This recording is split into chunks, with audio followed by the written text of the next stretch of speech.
火星，它与地球相距5500万公里，这是一个天文数字。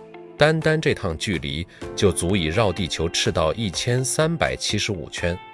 这不仅仅是一段旅程，更是一场横跨星系的史诗级长征。我们耗费无数资源，冒着生命危险去挑战它，究竟是为了什么？因为在地球的未来充满未知变数时，火星它将是人类文明得以延续的最后希望，是我们唯一的退路。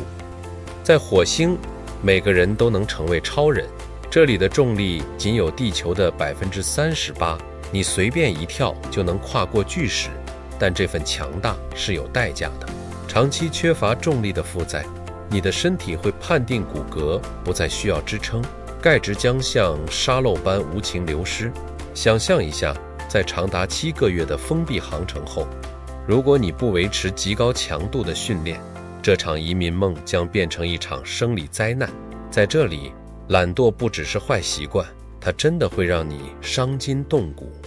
你的新家园正时刻挑战着你的肉体极限。如果去月球是去家门口的便利商店，那去火星就是跨越145公里的荒漠。这段漫长旅程，你得在辐射与排泄物循环中生存。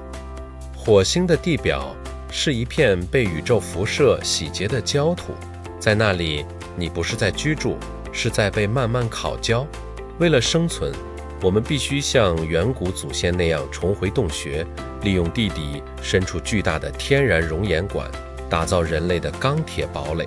但最核心的挑战是呼吸，这里的大气稀薄且致命。然而科技给了我们答案，我们不再依赖地球的补给，而是直接从脚下的红土中将氧气硬生生地提炼出来。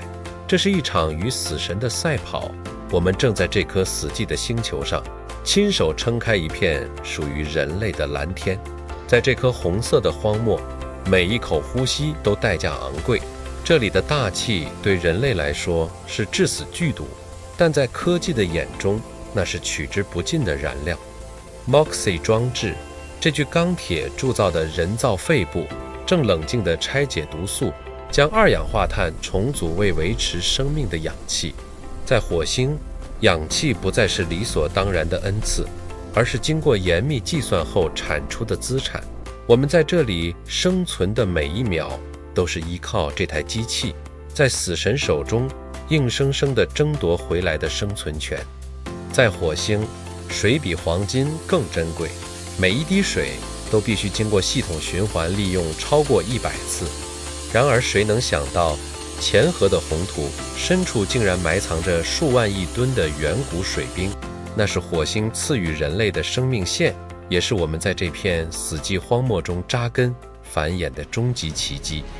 当第一株微小的绿芽顽强地顶开那片死寂万年的红土时，这颗星球才真正拥有了灵魂。